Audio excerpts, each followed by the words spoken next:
दोस्तों आज की इस वीडियो में हम टेडबीएफ को लेकर बात करने वाले हैं। इस वीडियो को 8 पॉइंट के बेसिस पर बनाया गया है और हम उम्मीद करते हैं कि अगर आप इस वीडियो को एंड तक देख लेते हैं तो आपको टेडबीएफ को लेकर कोई भी सवाल आपके मन में नहीं रहेगा। शुरुआत करते हैं टेडबीएफ के इंट्रोडक्शन से। टेडबीएफ की full form twin engine deck based fighter jet है, जिसको एचएएल हमारी भारतीय नौसेना के जरूरत के हिसाब से बना रहा है और आने वाले समय में टेडबीएफ हमारी नौसेना की रीढ़ की हड्डी होगा और टेडबीएफ MiG-29 को पूरी तरीके से रिप्लेस कर देगा। दूसरे पॉइंट में हम ये जानेंगे कि हमारी नौसेना को टेडबीएफ की क्या जरूरत है।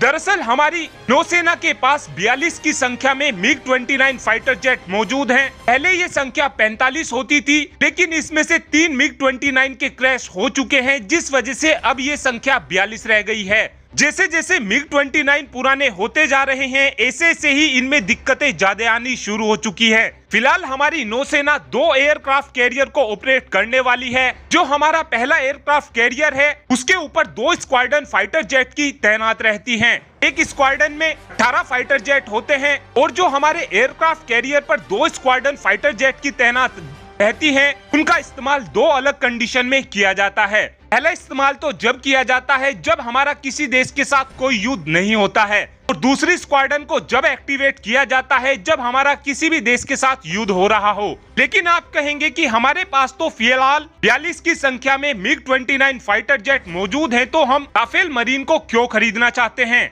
इसके पीछे 2 रीजन है। पहला रीजन यह है कि अगर हमारा किसी देश के साथ युद्ध हो जाता है तो उस कंडीशन में हमें अपने एयरक्राफ्ट कैरियर पर 2 स्क्वाड्रन फाइटर जेट की जरूरत पड़ेगी, यानी हमें तुरंत ही 36 फाइटर जेट की जरूरत पड़ेगी, जिससे हमारा दूसरा एयरक्राफ्ट कैरियर पूरी तरीके से खाली खड़ा होगा। और दूसरा रीजन यह है कि हम 42 फाइटर जेट में से सही से 36 फाइटर जेट को भी ऑपरेट नहीं कर पाएंगे, क्योंकि जो रशिया के MiG-29 फाइटर जेट हैं, उनका एक्सपेक्ट रेशियो 50 से 60% है, यानी ये फाइटर जेट केवल 50% ही रेडी टू अटैक होते हैं, बाकी मेंटेनेंस में होते हैं। इस हिसाब से देखा जाए तो भारत केवल 21 MiG-29 का इस्तेमाल कर सकेगा, जो कि एक एयरक्राफ्ट कैरियर के लिए भी सही से इनफ नहीं होते हैं। इसीलिए ही हम टेडबीएफ को बना रहे हैं। और तीसरे पॉइंट में हम ये जानेंगे कि जियोपॉलिटिकली टेडबीएफ चाइना के खिलाफ कैसे महत्वपूर्ण होगा। जैसे कि आप सभी जानते हैं कि चाइना अपनी नेवी का एक्सपेंशन लगातार करता जा रहा है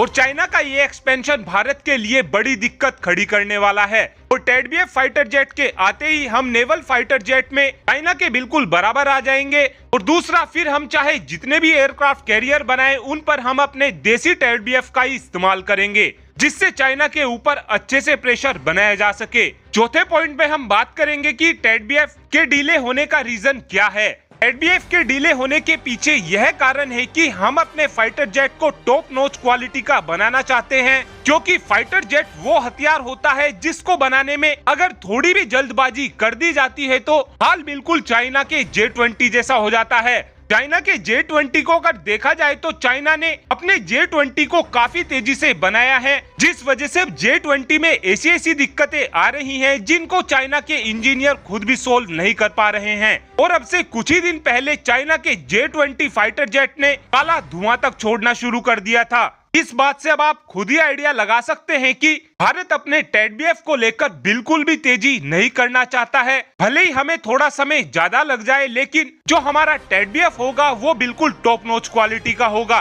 5वें पॉइंट में हम ये जानेंगे कि गवर्नमेंट की तरफ से क्या कदम उठाए जा रहे हैं जिससे टेडबीएफ प्रोग्राम को काफी तेज कर दिया जाए। दरअसल जो हमारी करंट गवर्नमेंट है वो भारत को हथियार के तौर पर पूरी तरीके से आत्मनिर्भर बनाना चाहती है, जिसको लेकर हमारी गवर्नमेंट की तरफ से टेडबीएफ और एमका पर स्पेशली फोकस किया जा रहा है। और इन दोनों ही प्रोग्राम को लेकर हमारे पीएमओ ऑफिस पूरी तरीके से एक्टिव हैं। छठे पॉइंट में हम टेडबीएफ की स्पेसिफिकेशन के बारे में बात करेंगे। जो हमारा टेडबीएफ फाइटर जेट होगा वो twin engine deck based fighter jet होगा, जिसको एक क्रू मेंबर उड़ाएगा। टेडबीएफ की लेंथ 16.30 मीटर होगी। वहीं पर अगर राफेल की लंबाई को देखा जाए तो राफेल की लंबाई 15.27 मीटर है। हमारा टेडबीएफ लंबाई में राफेल फाइटर जेट से बड़ा होगा। और जो हमारा टेडबीएफ होगा उसका विंग स्पैन 11.20 मीटर होगा। वहीं पर राफेल का विंग स्पैन 10.9 मीटर है। टेडबीएफ का maximum take off weight 26,000 kilogram होगा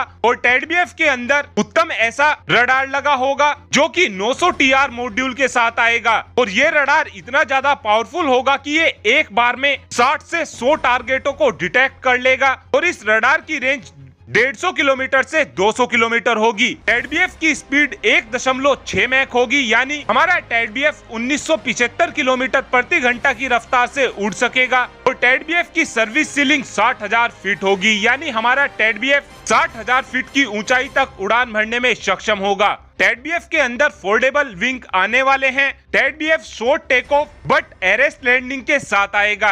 हमारा टेडबीएफ 4.5 जनरेशन का होने वाला है, लेकिन HAL की तरफ से ये प्लान किया जा रहा है कि 2035 से हम अपने टेडबीएफ के 5th जनरेशन वर्जन पर भी काम शुरू कर देंगे। टेडबीएफ के अंदर 11 हार्ड पॉइंट होंगे जिन पर अस्त्र मिसाइल, रुद्रम मिसाइल और ब्रह्मोस NG जैसी अल्ट्रा एडवांस मिसाइलें लगी होंगी। 7वें पॉइंट में हम टेडबीएफ का कंपैरिजन चाइना के J-15 के साथ करने वाले हैं। जो हमारा टेडबीएफ होगा उसको एक क्रू मेंबर ऑपरेट करेगा, वहीं पर जो चाइना का J-15 है उसको एक क्रू मेंबर भी ऑपरेट कर सकता है और 2 क्रू मेंबर भी ऑपरेट कर सकते हैं। जहां पर टेडबीएफ का maximum take off weight 26,000 kilogram है, वहीं पर चाइना के J-15 का maximum take off weight 32,500 kilogram है। टेडबीएफ की स्पीड 1.6 मैक होगी, चाइना के J-15 की स्पीड 2.4 मैक है। टेडबीएफ 60,000 फीट की ऊंचाई तक उड़ान भरने में सक्षम होगा, वहीं पर चाइना का J-15 66,000 फीट की ऊंचाई पर उड़ान भरने में सक्षम है। फिलहाल भारत की तरफ से ये प्लान किया गया है कि हम टेडबीएफ को 50 की संख्या में अपनी सेना में शामिल करेंगे, वहीं पर चाइना ऑलरेडी 50 J-15 का इस्तेमाल कर रहा है। जैसे ही भारत की तरफ से अपने तीसरे एयरक्राफ्ट कैरियर को लॉन्च किया जाएगा, उस दौरान उस एयरक्राफ्ट कैरियर पर टेडबीएफ फाइटर जेट ही मौजूद होगा, जिससे भारत आने वाले समय में 100 की संख्या में टेडबीएफ का इस्तेमाल करने वाला है। टेडबीएफ की फर्स्ट फ्लाइट 2026 तक होगी और 2030 से 2031 तक टेडबीएफ का प्रोडक्शन स्टार्ट हो जाएगा और फिर फाइनली 2032 तक टेडबीएफ को सेना में भी शामिल कर लिया जाएगा। 8वें पॉइंट में हम टेडबीएफ के रोल के बारे में बात करेंगे। जो हमारा टेडबीएफ फाइटर जेट होगा वो भारत को नेवल फाइटर जेट के तौर पर पूरी तरीके से आत्मनिर्भर बना देगा और टेडबीएफ फाइटर जेट भारतीय नौसेना की रीढ़ की हड्डी होगा और टेडबीएफ के आ जाने से भारतीय नौसेना की फायर कैपेसिटी 4 गुना ज्यादा बढ़ जाएगी। दोस्तों, आपको ये वीडियो कैसा लगा? आप इस बात का आंसर कमेंट बॉक्स में दे सकते हैं। Thanks for watching this video. Have a good day.